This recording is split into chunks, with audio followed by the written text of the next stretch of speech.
Welcome back. In the first episode, I was able to slug it out with the world long enough to secure a stable-ish situation that isn't likely to immediately turn me into a desiccated goose sickle. I have food, I have enough warm clothing and heat to keep from freezing in the winter, and I even have a couple ranged offensive options, although both of them are pretty terrible.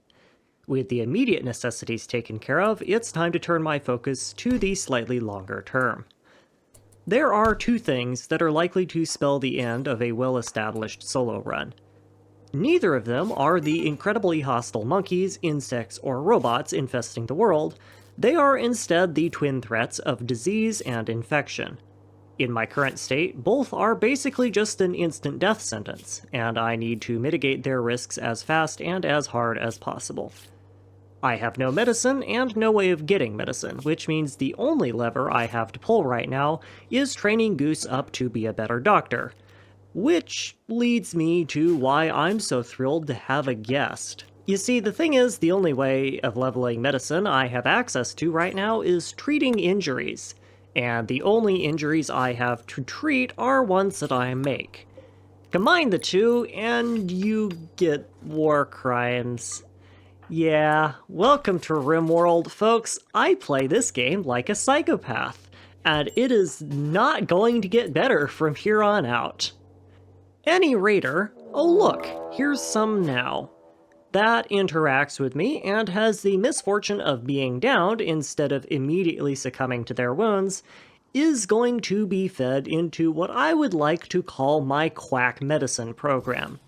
Their sacrifices are essential in ensuring this run doesn't collapse somewhere around episode 3 from a random pinky toe infection caused by a rabbit bite, but we will politely ignore the logical implications about what's going on here. On a somewhat lighter note, hulling isn't all that caravan cheese is good for. I have some donkeys that joined the colony, but they're on the opposite side of the map, and I don't want to make two trips. Roping animals requires an animal pen, which requires a sign that costs materials to make, but I can solve this problem by just forming a caravan with them. Since they're close enough together, Goose will collect both of them at the same time to hitch to the loading spot, and when he's done with that, I can cancel the caravan order and eat them. In other excellent news, research for better ranged weapons has completed. Goose has really terrible crafting stats, so I'm going to want to get him leveled up a bit before I have him make anything, but that option is at least on the table now. Alas, Randy giveth, and Randy taketh away. Before I can take advantage of my newfound firepower functionality, Goose gets some food poisoning from a bad bit of sandwich meat. As expected, this is entirely debilitating when combined with fibrous mechanites, and he barely has enough time to make it to bed before collapsing. I couldn't even get up a spike as a defensive option. This is not great, defensively speaking, but I do get away with it, and my door was closed, so even if I had been raided by raiders, most of them would have likely attacked the mechanoids and the Ancient Danger instead, which are, as a side note, turning out to be a shockingly beneficial asset. I really ought to open more Ancient Dangers. The defenders, it turns out, make excellent bait. Also, Randy sent me more yaks. Like, my dude. There is only so much yak meat a bird can gag down. Chill out. Assembling better weaponry requires crafting levels that Goose does not have. Truthfully, this isn't much of a problem, since I wasn't going to make anything without leveling him up a bit first anyway, and crafting is super easy to level. I have a substantial collection of random leathers built up from the several weeks of a purely meat-based diet, and with a hand-tailoring bench, I can turn them into pure crafting experience without really missing out on much of anything. The most efficient way of doing this is to pick a recipe that uses the least material and takes the longest, which happens to be a duster. Speed is irrelevant, and actually it's better if it takes a long time to construct clothes, because skill is gained whenever the pawn is working, not as a function of how quickly they're working. Also, this raid really helps visualize why I'm keeping my colony population so low. Even keeping a prisoner is enough to rocket me up from 1 or 2 pawns per raid to 5. With a full second colonist, this number would probably be closer to 8, and while that is manageable with more advanced defenses, it will very quickly snowball out of control beyond that. My pet mechs are extremely tough and are able to take out the raid without any issues, but mechanoids don't heal, and as such their presence is a limited resource that I cannot rely on forever. Randy seems to be getting bored because he decides to spice things up a bit with another back-to-back raid. A group of tribals, is not particularly threatening, though the sheer quantity of them does concern me a little bit, so I deploy the spike and try and pick as many of them off as I can before they aggro the mechanoids. I actually get quite cheeky near the end of this engagement and start farming medical tent experience while I am still being chased down by the few remaining survivors of that attack. The second set is for pirates, which are far more concerning to me. In addition to having gear that is mostly good enough to let them survive in the blisteringly cold climate, all 4 are armed with light firearms. I don't have a spike that I can use for this group, and Goose is quite tired from having fought off the first set, so this is a little bit more fraught, but it still goes well.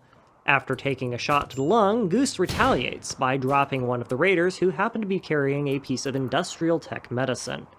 This one medicine is honestly worth more than the rest of the raiders combined right now, so I was very glad to see this and will make a point of checking the inventories of raiders before engagements start in the future, just in case they have goodies like this lying around.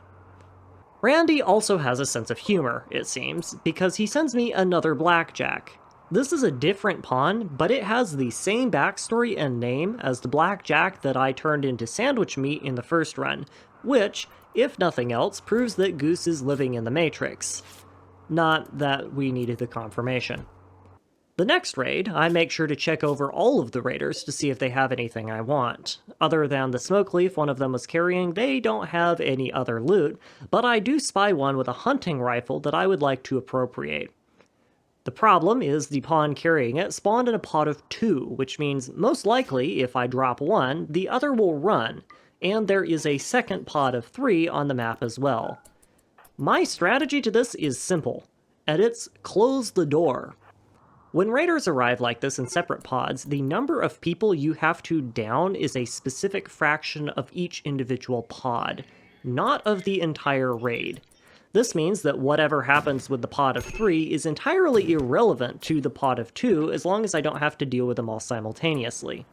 The pod of 3 is closer to the mechanoids, so by closing the door, my hope is that both pods will choose to attack the mechanoids, since they are a much higher threat and much more interesting to raiders than doors are.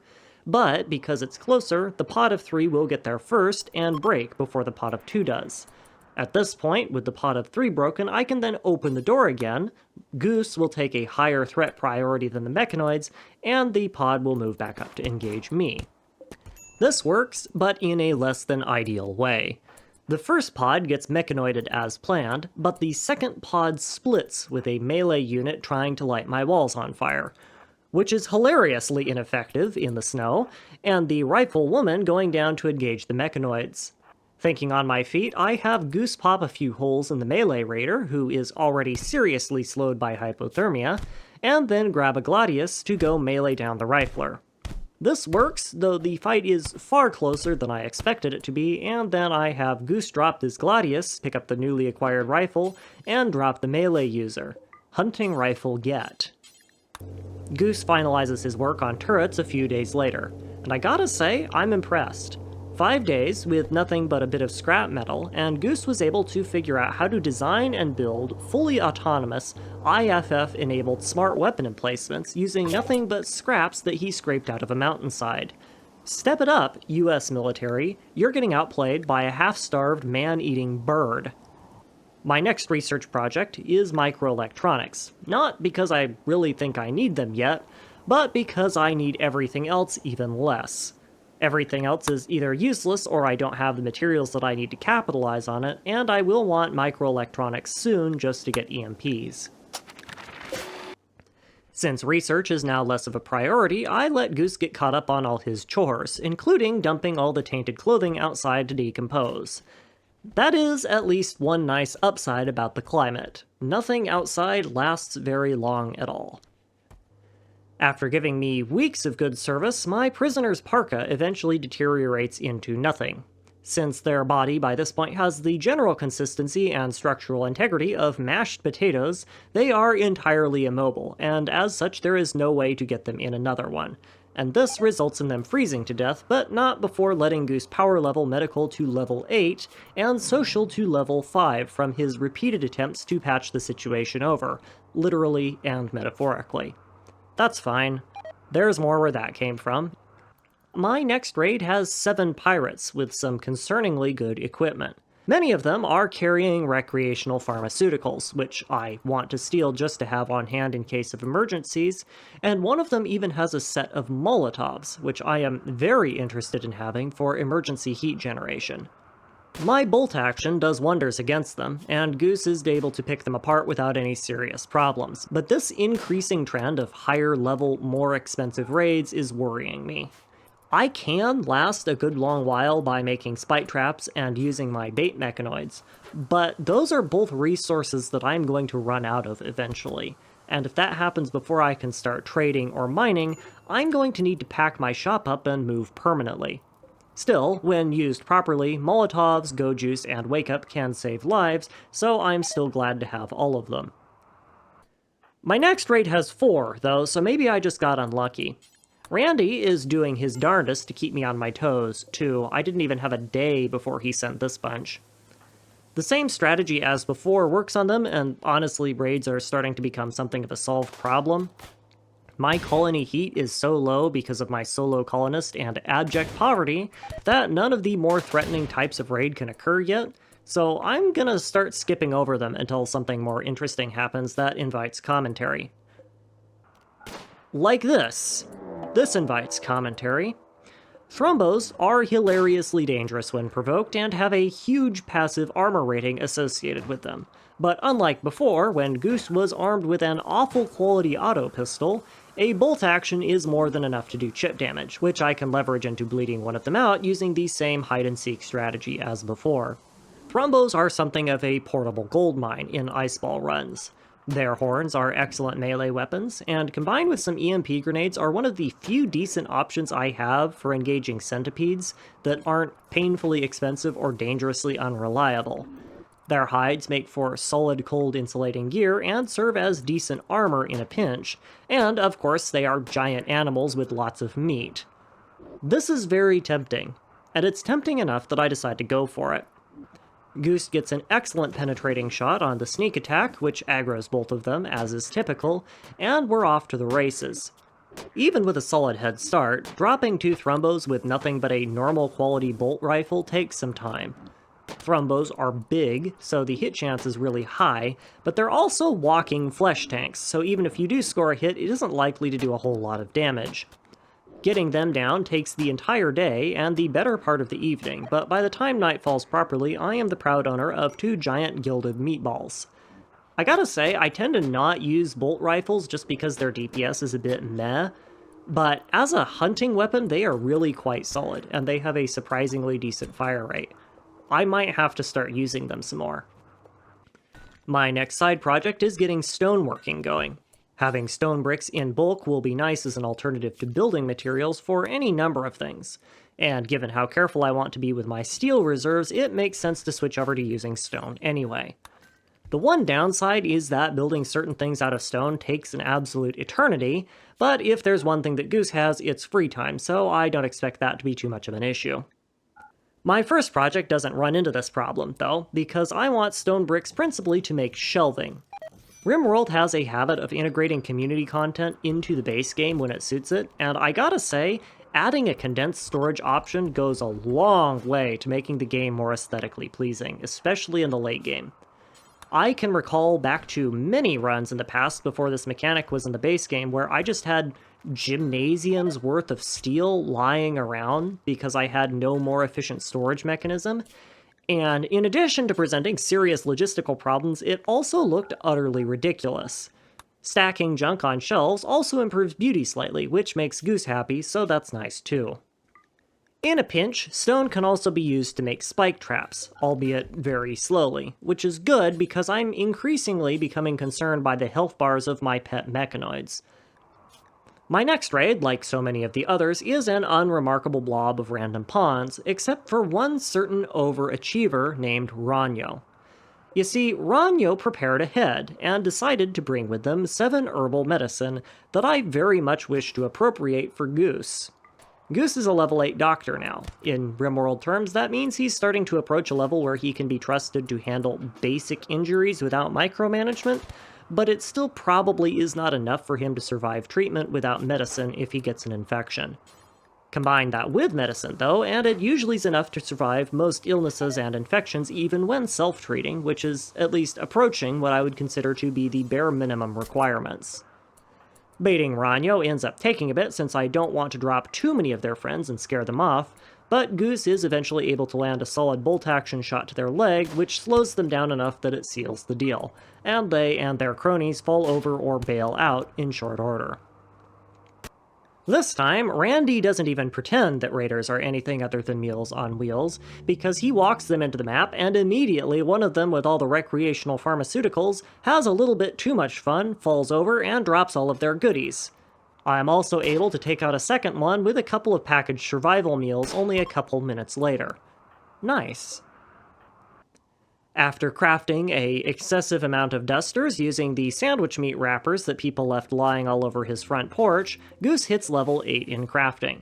I decide that this is enough to take a stab at making a better weapon, so I direct him to go out and chip away at the mountains of random ship parts that Randy has been bombarding me with for the past several months, in hopes that I'll be able to do something interesting with them and get him a working weapon. Of all the weapons I can have, I chose the SMG because it is probably the strongest and most reliable all-around option. While it lacks the raw impact power of heavier hitting choices, the SMG has a solid 3-round burst with decent stagger potential, and it's reasonably accurate even out to a shockingly good maximum range. To ensure ease of weapon switching, I also take a moment to make some dedicated shelves right next to what I will generously refer to as a choke point. I could instead make a caravan every time I got into a fight, but that level of micromanagement is a bit excessive even for me.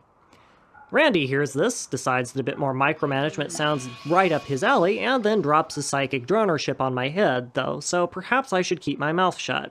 Charming man, that Randy. It should go without saying, but this is a problem. In the short term, I can mitigate the effects with careful usage of sandwich meat, but the longer the ship part goes undestroyed, the more intense the drone will become, eventually resulting in Goose losing his gourd on a regular basis. More concerning to me is that the ship is guarded by 2 Lancers and a Needler, and at this stage of the game, every mechanoid is basically just a neon sign that says, "Don't mess with this," so direct engagement seems unwise. If this were a toxic ship part, I would be perfectly happy letting it sit there forever, but it isn't, and I need the mechanoids gone, so I don't really have much of a choice. What I do have, however, is a brain and some time, so I can afford to do this the smart way. It's time to learn more than you ever wanted to know about how combat AI works in Rimworld. First thing, the mechanoids that defend ship parts always will come into the area sleeping, and they will remain that way until they are woken up. This happens whenever they or the ship part they're assigned to takes any kind of damage, but can also happen if a faction member that is hostile to them, which is every faction in the game, by the way, gets too close to or builds near them. When they wake up, they will be tethered to the ship piece and will wander aimlessly in the general area until they are provoked by something. This provocation is usually temporary, and they will return to wandering around the ship part after the provoker is dead, inaccessible, or after a certain period of time passes. If you are a good shot and can repeatedly hit and aggro mechanoids, this actually lets you specifically target and pull away different kinds of mechs at different times by repeatedly provoking them and letting the faster ones outrun their fire support, though I do find this to be less effective in mobility-constrained areas like iceball maps. Most critically, if, at any point, the ship part they are guarding drops below 50% of its natural HP, all mechanoids will lose their tether and will seek out and destroy all hostile faction builds and pawns on the map, just like a typical raiding party. This is bad news with a capital B, since I have no way of defending against it, but the ship has boatloads of durability, so I'm not terribly concerned about it happening by surprise. So how do we exploit this behavior? Step 1 is don't shoot the ship part. Duh. The things are pretty tough, and if I were doing a grenade-based opening this might be relevant, but I'm not, so it isn't much of a concern. Frontal assault isn't really an option because I like not being Swiss cheese, and I can't wait for Raider Zerg to wear them down without going insane. So that means the only good option I have is some kind of kiting attack. I only have a bolt rifle, which doesn't have enough range to use in a walking kite strategy like you see people pulling with centipedes and sniper rifles, so I will need to instead build fortifications and use closing doors to cut off line of sight instead. Door-based engagements are tricky to pull off with large groups of mechanoids because of how target acquisition works, but for a small group they aren't so bad. I outrange the lancers, so it's pretty easy to wait for shots when I'm out of their range of their charge lance, and by the time they can react to incoming fire and close distance, a door will have closed in their face and they'll lose their target because I can't be pathed to.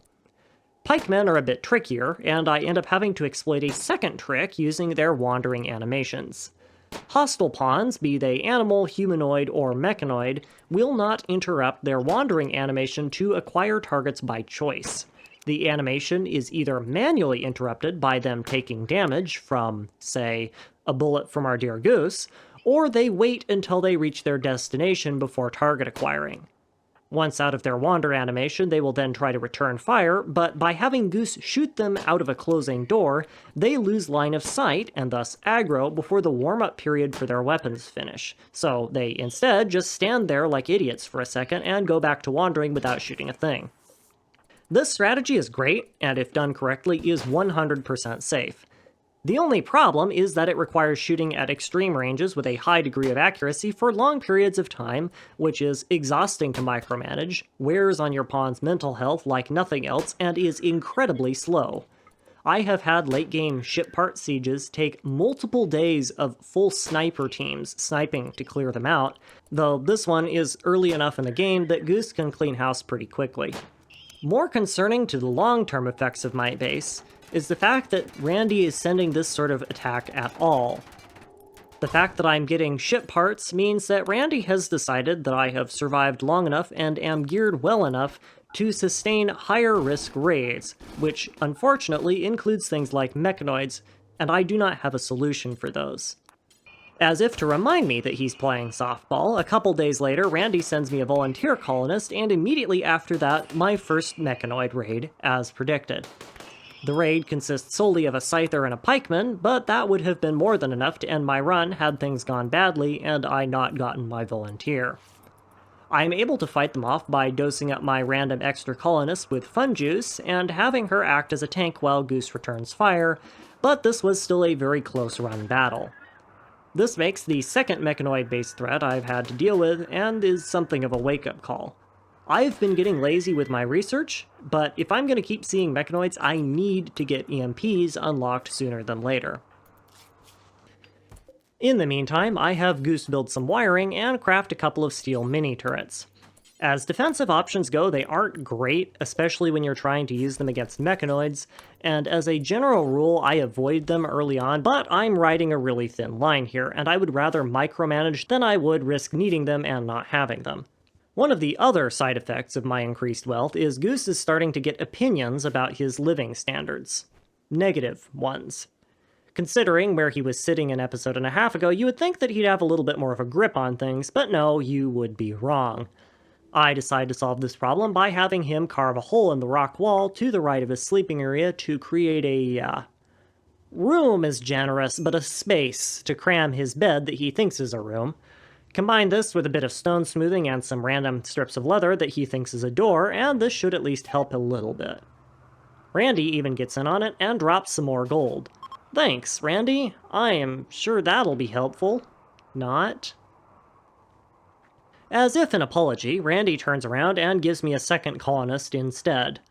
I don't really bother keeping any of them around for long, but this one can stay for a day or two. Constantine is a depressive pawn, which is bad. like really, really bad. But he is also a phenomenal miner and builder, and I do happen to have a whole lot of mining and building that needs to get done around here. In an unusual burst of good vibes, I decide that I will give him all of the performance-enhancing chemicals a pawn could want, and keep him around until he inevitably starts having uncontrollable mental breaks, at which point he can join the rest of the sandwich meat in the freezer. Such a generous overlord I am. A little while later, a quest pops that can really give you a good idea as to why I'm keeping my colony population so low. These quests are balanced to be a little bit harder than a regular raid, so the numbers are a tad inflated, but currently the game expects me to be able to fight off 16 pawns. Yeah. No. Constantine, buddy, you better work fast, because your days are numbered. I am not going to be sticking my beak out for you that hard. I do not care how good of a miner you are.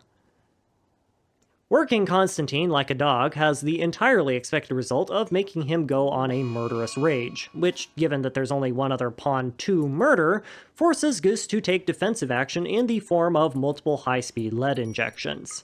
Since wounded colonists count as fully healthy for the purposes of raid threat calculations, this means that it's time to say goodbye to Constantine, though he did admittedly do a really good job stocking the place up with steel before he had to step out. Good job, buddy. You were worth, like, a little bit more than the food you ate, I guess. Be seeing you. Before I can finish my research, another mechanoid raid hits, this time sporting a lancer and a pikeman. It could be worse. It could also be significantly better, but it could be a whole lot worse. Both of the units are ranged, which helps, but their damage output is still a little bit extra. After thinking it over, I decide my best bet is probably going to be trying to get them both targeting turrets, and then hoping I can shoot them down before they break the turret. This doesn't really work with scythers because they will just munch turrets for breakfast, but ranged units can miss and have their shots interrupted by sandbags, so their effective DPS is usually far lower. This ends up working really well. The distance they have to travel splits up the Lancer and the Pikeman, letting me get in some cheeky repairs after the Lancer goes down, and they don't switch targets mid-shot and pop Goose's head like an overripe pimple, which is excellent news in my book. It actually went so well that I opted to spend a few days having Goose install a properly fortified turret nest and farm box. I am legitimately shocked at how effective this was. I kinda got away from using mini turrets for my defenses after they were nerfed to require reloading, but from what I saw here, it seems like that there's a bunch of utility in simply letting them exist and draw fire, even if their effective DPS is basically non-existent. Components have ended up not being much of an issue despite my earlier misgivings. Randy, it seems, has heard my complaints and taken it upon himself to conduct a campaign of component delivery so aggressive that it crosses the line from support to really, really inaccurate sustained kinetic bombardment, and I have been getting pelted with broken ship chunks pretty much constantly. Salvaging these gives me far more than I need to construct the remaining 4 turrets for my farm box, so I'm not complaining, mind you, just wow. The turrets are finished literally seconds before the next event pops, too. This time a defoliator ship so far across the map that even if I did try and grow anything, it wouldn't be a problem for half a year or more. It can just stay there until I'm ready for another advanced component. There is no reason to get antsy. The completion of microelectronics brings good news with the bad. The good news is that I can now make EMPs. The bad news is the single pill of wake-up I had Goose take to try and power him through long enough to make them caused dependency.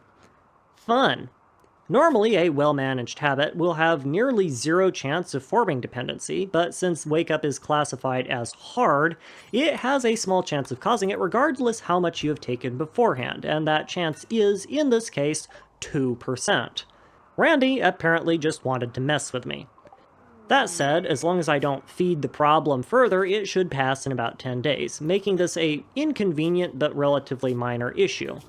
Goose is not going to enjoy it, but I also did get the EMPs done really quickly, so 6s and 7s. Microelectronics also unlocks another super important technology in the form of comms consoles. Since there are no non-hostile factions on this world, trading is only possible with orbital trade stations, making a large swath of high-tech goods only meaningfully available after one of these has been built. Through some creative furniture rearrangement, I'm able to fit the console next to my heater, but I'm going to hold off on making a beacon until I get a confirmed trade ship, because there's no sense wasting components. A few days after its installation, exactly this happens, and I pick up the readings of an exotic goods trader. These are fantastic and give me access to all sorts of useful stuff, but they also present something of a specific complication for me as the player of the game. I am a chronic bibliophile. Like, really bad. Bad to the point where even the idea of collecting fake video game books is deeply appealing to me, and I desperately want to purchase all of the books that I found for no other reason that they are books, and I think it would be cool to have a library. Eventually, I marshal enough self-control to have Goose purchase some Glitterworld medicine and components instead of relatively not so important books, but it is a close-run thing.